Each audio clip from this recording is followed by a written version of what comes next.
Précurseur en la matière, l'IBER met en œuvre une politique de protection de l'environnement globale, active et novatrice. Ainsi, des méthodes de production écologique, le recours à des matériaux recyclables et des mesures de réduction de la consommation d'énergie se trouvent au premier plan des préoccupations de l'entreprise. L'utilisation de fluides frigorigènes R600A ou R290 sans HFC s'inscrit dans cette optique environnementale. L'intervention sur un circuit frigorifique est une affaire de professionnels. Il est impératif de respecter le déroulement et la procédure en commençant par la perforation du déshydrateur et la vidange du circuit par ce point. Si le compresseur est en état de fonctionnement, le technicien peut le faire fonctionner pour accélérer l'évacuation du fluide.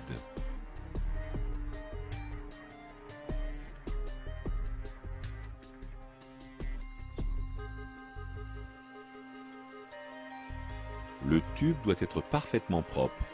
Pour cela, le nettoyer à l'aide d'une toile abrasive par un mouvement rotatif.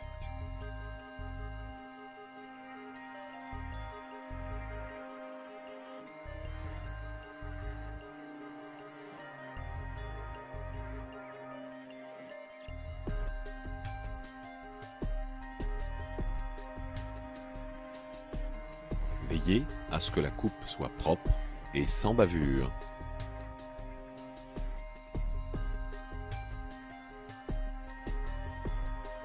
L'intervention sur le circuit est réalisée à température ambiante.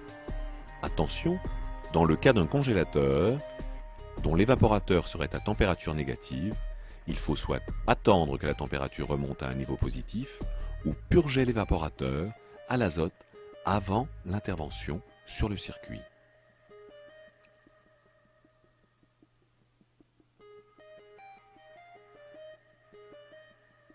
Il est important de respecter le temps de séchage de la colle Lock-Prep dans le cadre de l'apposition des raccords Lock-Ring. Pour le cuivre, laissez sécher pendant 4 minutes à une température ambiante de plus 18. Pour le fer, 8 minutes et pour l'aluminium, 18 minutes.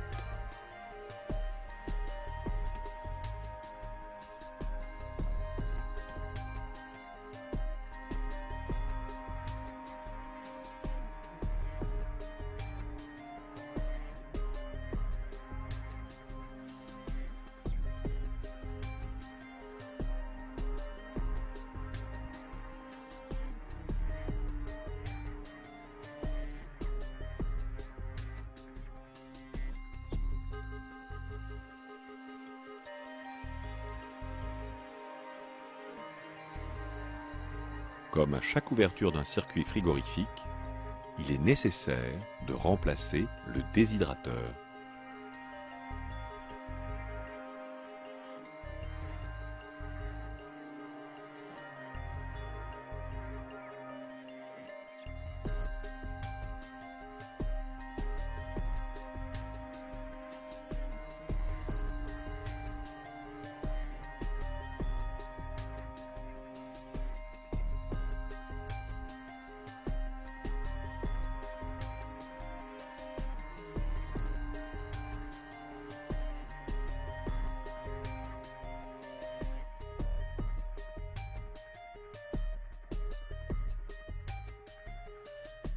Pour éviter d'obstruer l'extrémité du capillaire, il faut veiller à le faire dépasser du raccord.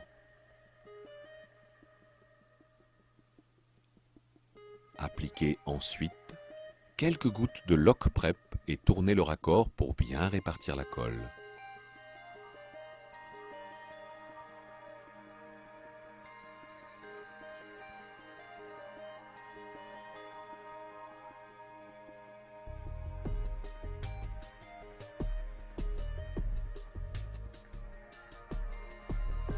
Le circuit est désormais assemblé. Passons aux étapes habituelles de la charge. Tout d'abord, la connexion du circuit à la station de charge.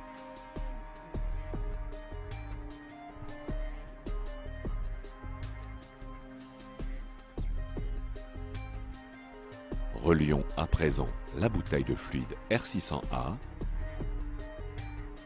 ou R290 à la station de charge.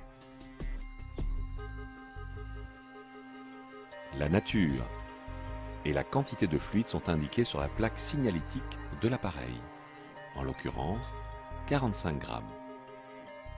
Effectuez le tirage au vide. Procédez maintenant à la charge en respectant au gramme près la quantité de fluide prescrite à l'aide d'une balance électronique. L'appareil a été mis en service pendant le chargement du fluide. Pincez la queue de charge avec la pince à obturer. Retirez le raccord rapide et fermez hermétiquement la queue de charge avec un bouchon lock-ring.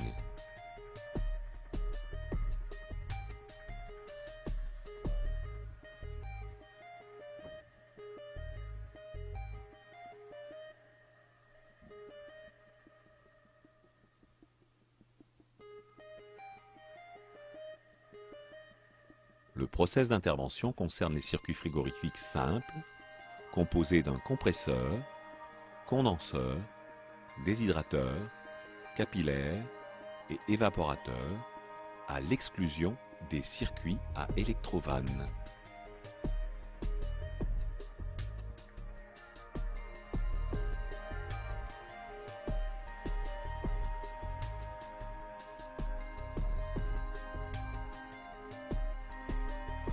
À la fin de l'intervention, pensez à contrôler les raccords avec un détecteur de fuite gazeuse. Bien sûr, veillez à intervenir dans un local ventilé et respectez les consignes de sécurité habituelles adaptées à une intervention sur un circuit frigorifique.